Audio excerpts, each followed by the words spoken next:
ગીતો ઘણા ગાઈ શકાય, ઘણી વાતો થઈ શકે, પણ કોક વાતો એવી કહેવાઈ જાય અને ક્યાંક ખૂણે ખાસ કે બેહી જાય. અહીં મારી માવડીઓ બેઠા છે, કોઈ એકાદા દીકરીને એ વાત લાગી જાય તો આજ પણ મારા દેશને, મારા ભારતને મહાપુરુષોની જરૂર છે. એવા એકાદો દીકરો જો ભારતને આપી દે ને તોય મારા દેશનો ઉદ્ધાર થઈ જાય. ભલા માણસ, એ વાતો અમારે કરવી છે. શું આપણે આ દાંત કાઢે છે દુનિયા? અમુક આપણા ઇતિહાસો એવડા મોટા, એવડી મોટા બલિદાનો, એમાં આપણી સંસ્કૃતિ અને પરંપરાને સાચવી, એના ઉપર કહો કે આવું સાચવું છે ને આમ છે ને 21મી સદી છે તો હજી સુધર્યા નથી. એકચ્યુઅલી જમાનો ક્યાં સુધર્યા નહીં, તમે બગડેલના પેટના છો, અમારે તમારા જેવું નથી સુધરવું કંઈ. આ એક વેદના બોલે છે એટલે કહું છું. બાકી વિજ્ઞાન બહુ જરૂરી છે, ભણવું બહુ જરૂરી છે, પણ દુનિયાના કોઈ પણ ઇતિહાસમાં, કોઈ વિજ્ઞાનમાં ક્યાંય એવું લખ્યું હોય કે તમે તમારી સંસ્કૃતિ ભૂલી જાઓ અને પછી વિજ્ઞાન અપનાવી શકશો, એવું ક્યાંય લખ્યું હોય તો મને બતાવજો. પણ મારી સામે જ્યારે રાજપૂતો બેઠા છે, એક પ્રસંગ યાદ આવે. માતાઓ બહેનોની ઘણી હાજરી છે. પછી માતાજીના એકાદ ગીત માનો ભાવ હું ગાઈશ. પણ જે વખતે સાબુદ્દીન ગોરીની સડાઈ જેથી હિન્દુસ્તાન માથે થતી હતી, એ વખતે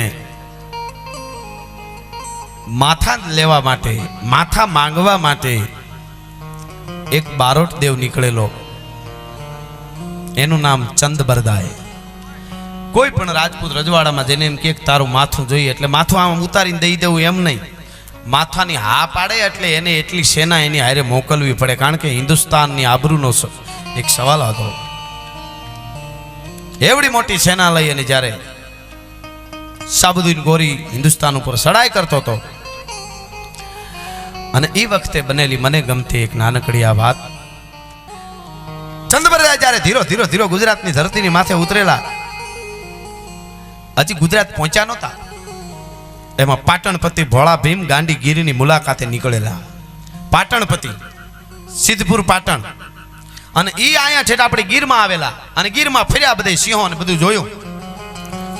એમાં ગીરનું નાનકડું ગામડું, મને ગામડાનું બહુ નામ યાદ નથી, એટલે આ વાત પ્રોગ્રામમાં લગભગ હજી આ બીજી વાર વાત કરું છું હું. અને એમાં એમને શિકાર કરવાનું મન થયું કે સિંહ, એ વખતે તો શિકાર થતા હતા, સિંહનો શિકાર કરવો છે. પણ વાય ઘોડા કરે છે, એક બાજુ હાથી છે, હાથી ઉપર પાટણપતિ બેઠેલા ભોળા ભીમ.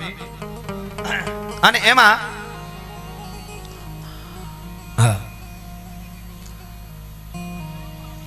હા વાત કરું ત્યારે થોડું, કારણ કે આવું બધું હું ગાઉં તો ગાઈ શકાય એવું કાંઈ નહીં, પણ મારે એવો ભાવ છે કે આપણું આ વયું ન જાય એટલે હું આવી બધી મહેનત કરું છું. આપણાથી જેવું તેવું બોલાય નહીં, લેલાડી લેલે કરે ને ગાયું પોતાનું ગાય, એવું બીજાથી ન બોલાય, કુળવંતાથી કાનિયા. એટલે હું હે સંતોની હાજરી હોય, આટલી સંખ્યામાં આપ મળ્યા છો. એ પાટણપતિ ભોળા ભીમ અને માણસો છે, ઘોડા દોડવે છે, સિંહ નો શિકાર કરવો છે.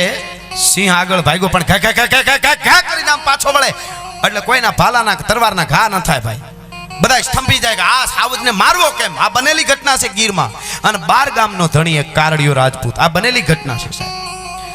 એની એક દીકરી 16 વર્ષની ઉંમર, 15 કે 16 વર્ષની ઉંમર, અને ગાયું ભેવું પાછી રાખે. ગીરમાં એની ગાયું ભેવું, 12 ગામનો ધણી.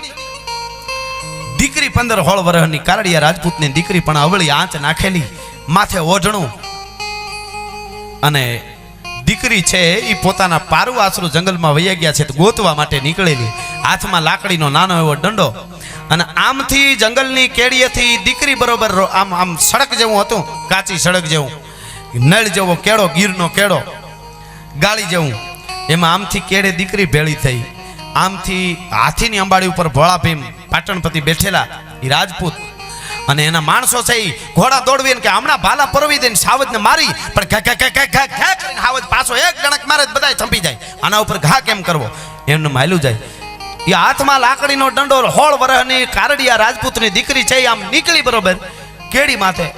ભોળા ભીમ જોઈ રહ્યા કે આ જંગલમાં કોણ, આ બાયમાણા કોણ. એમાં હાવજ છે એ દોડ્યો જતો તો બરાબર આમથી કેડીએ દીકરી ભેળી થઈ, આમથી હાવજ ભેળો થયો. એને એમ થયું કે મારા પારુ વાસરું આમાં ક્યાંક છે ને, એ બાજુ હાવજ જાહે તો આવો પધારો.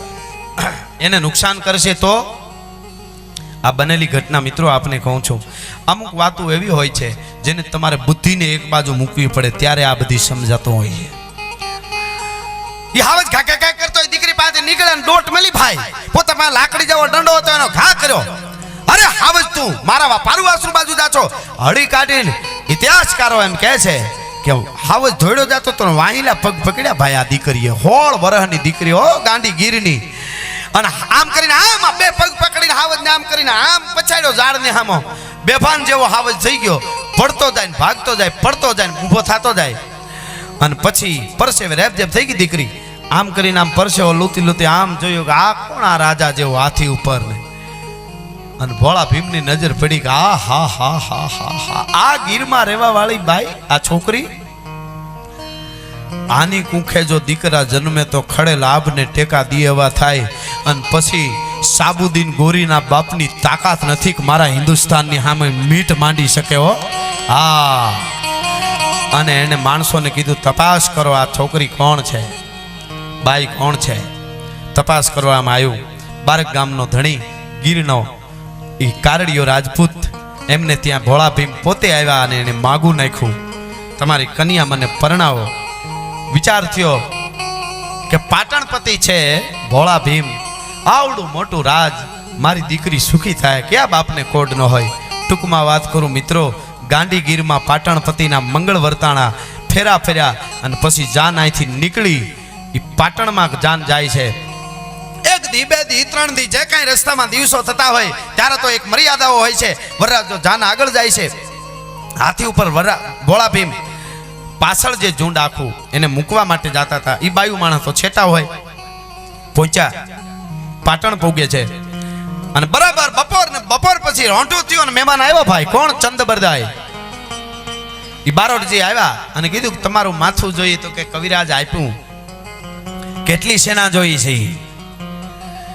એ કે સેના નહીં, તમારે પોતાને આવવું પડે, સેના ભલે ઓછી આપો પણ સાબુદ્દીન ગોરી આવે છે હિન્દુસ્તાનની માથે વાર કરવા માટે હો. અરે કવિરાજ એમાં શું, હવારે કૂચ કરી અહીંથી નીકળી તો હવાર કોણે જોઈ છે? હટાણે નટાણે નીકળવું પડે. દી હાથમાં ને થોડીક વાર હતી ભાઈ. ના ના ના ના ના ના કવિરાજ, હું લગ્ન કરીને વયો આવું છું, ગીરમાંથી આવું છું, થોડો થાક લાગ્યો છે, રસ્તો આવડો કાપીને આવું છું, આજની રાત રોકાઈ જાઓ, કાલે હવારમાં અહીંથી નીકળી. નહીં, હું બારોટ છું, ચંદબરદાય છું, મને વચન આપ, કાં તો અટાણે નટાણે તું નીકળી જા, નકર મારે કઈ જરૂર નથી. ઘણા બધા રાજપૂતો મેં જોયા છે. અરે કવિરાજ એમ ખીજ કરવાની નોય, રોકાઈ જાવ, તમને ખબર નથી પડતી, હું લગ્ન કરીને વયો આવું છું આમ તેમ. પણ કવિરાજને ખબર પડી ગઈ કે પાટણપતિનો મોહ ગીરમાંથી આવેલી રાજપૂતાણીમાં છે, એટલે એ હટાણે નહીં આવે. પણ હવે મારી માને જરાક જોઈ લઉં, ગીરનું પાણી શું છે એ જોઈ લઉં. હા હા હા, તમે કોકદી કલ્પના કરજો શું ઘટનાઓ બની છે. આ દીકરીઓ કોઈ યુનિવર્સિટીમાં ભણ્યું નહોતું, પણ એની અંદરની જે ખુમારી લોહીમાં માના ધાવણમાં આવી હતી, કોઈની ત્રેવડ નથી કે આજ કોઈ એ સંસ્કારને પીવરાવી શકે સાહેબો. ઈ પાટણપતિ હજી કચેરીમાં અમીર ઉમરાઓ અરે બેઠા છે ને કવિરાજ નીકળી ગયા એટલે કીધું કવિરાજને ઉતારો આપી દો, રોકાવ હવારે. તો કે હા હું ઉતારે જાઉં છું. પણ હકીકતમાં ચંદબરદાય ઉતારે ન ગયા, ઓરડે ગયા. અને બરોબર રાજપૂતાણીનો ઓરડો, જે પરણી નવા રાજપૂતાણી અહીંથી ગીરમાંથી ગયેલા કારડિયા રાજપૂતની 16 વર્ષની દીકરી, એના ઓરડાની બહાર જઈ અને પલોઠી વાળીને બેસી ગયા. રાજપૂતાણી ઓરડામાં છે અને એમ કે રાજપૂત આવશે તો અહીંયા ને હાંજ પડી વાળું પાણી કરીને ડાયરો છૂટો પડે. અને ડગલા માંડીને પાટણપતિ ભોળા ભીમ છે એ રાજપૂતાણીના ઓરડે જવા માટે સડાપ સડાપ સડાપ સડાપ સડાપ ડગલા માંડતા આવે. આમ નજર પડી રાજપૂતાણીના ઓરડા બહાર પલોઠી વાળીને બારોટજી બેઠા છે. ચંદબરદાય, અરે કવિરાજ તમે આયા, તમને ઉતારો આપ્યો છે, આ કેમ આ રિહાણા હોય એમાં પલોઠી વાળીને બેઠા છે? તમારું મારે કઈ કામ નથી, કાં તો હું મારી માની રાહ જોઉં, કઈ બારા નીકળે મારે એક વાત. અરે કવિરાજ આવા વાદ ન કરાય, હું પરણીને આલ્યો આવું, હવારમાં ક્યાં ના પાડું છું, હવારમાં નીકળશું. પણ મેં ક્યાં તમને કઈ કીધું? મારી જે કઈ વાત કરવાની હતી તમારા આગળ રાખી, તમે અત્યારે આવો એમ નથી. મારે મારી માં બહાર આવે, રાજપૂતાણી બહાર આવે, એને મારે દર્શન કરવા છે. એ હામી વાત સાંભળી ગઈ એ રાજપૂતાણી, ધીરેક દિન થોડોક દરવાજો આમ ખોલ્યો, 16 વર્ષની કંકુની લોળ જેવી રાજપૂતાણી ઊભી. આમ જોયું પણ ભોળા ભીમની રાજપૂતની આમ આંખ ફરી, રાજપૂતાણી અંદર જાઓ. કમાડ થોડુંક બંધ થયું. ચંદબરદાએ કીધું, માં પૂરા દર્શન તો દે, તું ગીરમાંથી આવી છો, રાજપૂતાણી છો, હું બારોટ છું. પણ ઉઘડ્યો દરવાજો, રાજપૂતાણી અંદર જાઓ. કે અંદર જવાની વાત પછી પેલા આ કવિરાજ શું કહે છે, બારોટજી શું કહે છે એને જવાબ આપો. કાઈ નહીં હોય તો આવે છે સાબુદ્દીન ગોરીની સેના આવે છે, પૃથ્વીરાજ ચૌહાણને હારે મારે ભળીને એની સેનામાં, અને બધા રાજપૂતો જાય. હું હવારે જવાનો તો કે હવારે નહીં, અત્યારે જાવ છો તો કે અત્યારે હું આવડો પંથ કાપીને આવ્યો છું, કેવી રીતે જઈ શકું? જાવ છો કે અત્યારે નહીં, હવારે જાવ છો કે નથી જાવું? હવારમાં જાય. તમે કેમ રાજપૂતાણી સમજતા નથી? અંદર જાઓ. એ અંદર જાઓ કહેતાની હારે દરવાજાથી થોડાક બહાર આવી અને પથ્થરનો ઊભો જે સ્તંભ હતો, ઇતિહાસ એમ કે ધાડ કરતું 16 વર્ષની રાજપૂતાણીએ માથું પછાડ્યું અને માથાનો આમ બુરચો ફાડ પડી ગઈ, લોહીનો ભભૂકો માથામાંથી વસતો અને આમ લોહીનો ખોબો ભરી અને કવિરાજને આમ માથે લોહીનો આમ ખા કર્યો. લ્યો કવિરાજ, આ લોહી હારે રહેતા જાવ એટલે હિન્દુસ્તાનના સામે કોઈથી મીઠ નહીં મંડાય. કેટલાય રાજપૂતો તમારી હારે આવી છે, ભલા માણસ. એ લોહીનો ઘા આમ કરીને આમ છાંટ્યું. સાંટતાની હારે તો થર થર થર થર થર ધ્રુજવા માંડ્યો ભાઈ. હો ભોળા ભીમ, વાહ રાજપૂતાણી, મને હું તમને ઓળખી નહીં શક્યો. રાજપૂતાણી, હું પરણીને આવ્યો તો, હું તમારા મોહમાં હતો, મને ખબર નહોતી 16 વર્ષની રાજપૂતાણી આવું બલિદાન આપી દે. અને તેથી એ રાજપૂતાણી એની પ્રાણ આપી દીધા. અને ભોળા ભીમ પૃથ્વીરાજ ચૌહાણ માટે એની સેનામાં જવા માટે નીકળી ગયા હતા. આવી જગદંબા આ દેશની ધરતીમાં થઈ છે, ભલા માણસ. એક માથાનો પાસટ મારી અને માથું ફાડી નાખ્યું. ગીરમાંથી 16 વર્ષના રાજપૂતાણી પરણીને ગઈ હોય અને ધર્મને જ્યારે બચાવવાનું આવે અને રાજપૂત એના મોહમાં હોય અને એને માથા પસાડીને ફાડી નાખે અને પોતાના ધણીને ધર્મને બચાવવા મોકલે ને, આના રાહડાના આના ગીતો ગવાય. બાકી તો હવે ગાગલિયુના કોઈ દી રાહડા ન હોય, એના ગીતો ન હોય, ભલા માણસ. સંસ્કૃતિને હારે રાખીને અપનાવી શકાય છે, શિક્ષણ લઈ શકાય, બધું થઈ શકે છે. અને ખાલી શિક્ષણ હોય ને સંસ્કૃતિ જો સંસ્કાર નહીં હોય તો ઘટનાઓ બને છે, આપ જાણો છો.